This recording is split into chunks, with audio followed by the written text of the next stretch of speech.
I want to show you how I cut returns for this crown molding or wraparounds. So in this build-up, I'm wrapping around that that double layered sort of base profile look, and that build-up has become about 1 3/8 inches. So I'm going to go flat to the wall on one side because I intend to cope the next piece of crown into that going back down the walls. So I'm going to, the returns on pieces come from the opposite side of the wood.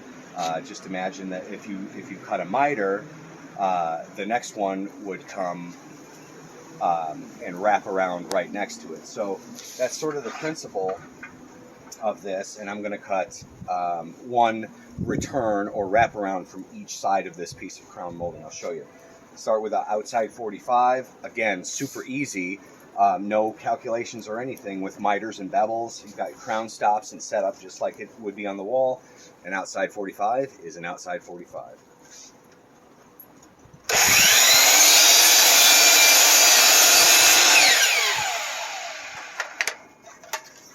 So from there, now this is a neat trick. Now, how do I, this is the part that I want to be 1 3/8 inches from this point to the end.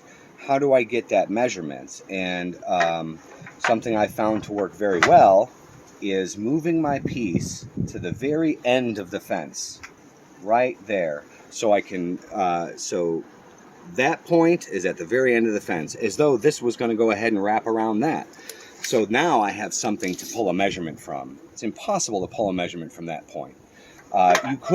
You could burn whatever and take your measurements from here, 1 3/8 inches, boom. I can do that pretty easy, but if you had a longer piece, say, you put that right to the edge of the fence, right as though it was going to wrap around that thing, and then you can pull your measurement there, 1 3/8 inches, just the same.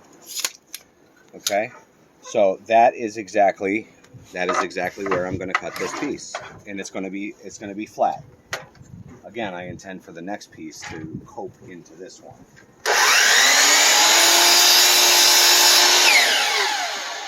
And instead of at the end of your thing, when you've got a short piece of crown, cutting your returns from that, I try and do it with a longer piece. It's safer, number one. Number two, when you get to a shorter piece, you don't have anything to set you up. Your crown stops aren't that long. There are other tricks to that. I'll show you if I come across it in another video.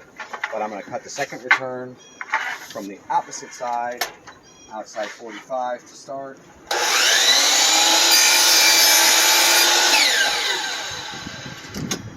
This I will flip over, and it's nice. It kind of makes a little stand on the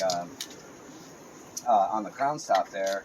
I'm going to go 1 3/8 inches on this too, and I burn whatever. So these numbers, you know, are just markers in space, and so I put it to a mark that I like.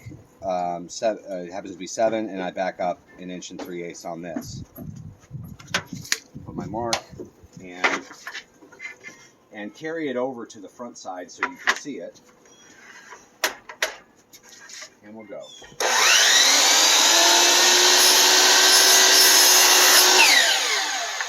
So these are now returns. See, when you put these together, how wonderful that is on an outside corner. So this is going to wrap around that multiple piece cornice buildup that we saw earlier. Okay, see you in the next one. Okay, so I want to I let this piece run wild and cut it close to where I was going to need it.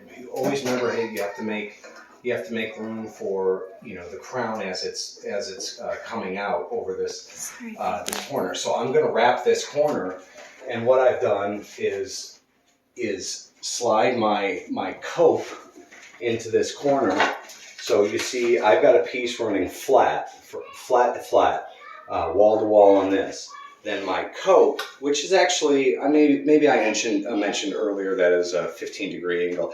It's not. It's way more extreme on the crown. 15 is fine for base or something that's flat, but because this scoops out and it's got all of this material is then going behind this, we have to slide this guy into there and find the right position where all of the profiles line up very well. Now remember when we put our cheater block up here and marked all the positions, it's dead on that position where this meets up very beautifully in that corner. And that's a perfect cope, you know, and even if I did not caulk it, which we always caulk every single inside corner, it would pass the muster. So that's really nice there. We've got a challenge with this ceiling, and the ceiling from here to there rises up. You can see in this base here is level. So the ceiling from here to here rises up 3/4 of an inch. I'm going to try and take some of that. I'm going to try and take some of that out with crown, because you can see it in the reveal from this profile line to here, and then this profile line to here. You can see that difference. Sometimes you can roll the spring angle. You know, I would nail this in place over here, make sure it's tight, and you sometimes you can roll this a little bit, but you got to be careful it doesn't pull this out of place. But for right now, I'm just putting this where I like it, up against in that corner, and I'm going to mark it right here for my return. Let's go cut the return. Well, I've already cut the return. Let's cut this piece, and I'll show you how to put together the return. We've got our side piece that's pre-assembled. That CA glue with the activator, that spray activator, is set up really nice and solid right now, and our cope is ready to go. So, you know, ceilings out of square or out of plumb, out of straight, out of true, you know, that's an issue, and that's something that crown helps hide. However, when I do fancy pants build-ups and things and have all of these horizontal, you know, lines, unfortunately, sometimes it can draw your eye to an imperfection. And there's one here that I'm glad that it's happening so I can show you. You can't always fix it because that problem will chase you down the line with everything. So I'm going to throw this into the corner where I like it, and look at this, nice and wrapped around that. So I'm not going to install it because I've got to come back with this piece of base coped into this across there. So I just wanted to show you here, you know, I've got about 3/4 of an inch here and about 1.25 inches down here. Now, is that a big deal? You'll never see it from that side because of perspective. You'll see it when you're in the shower, but again, there's not a whole lot I can do. If by chance, so what needs to happen is this side needs to go up.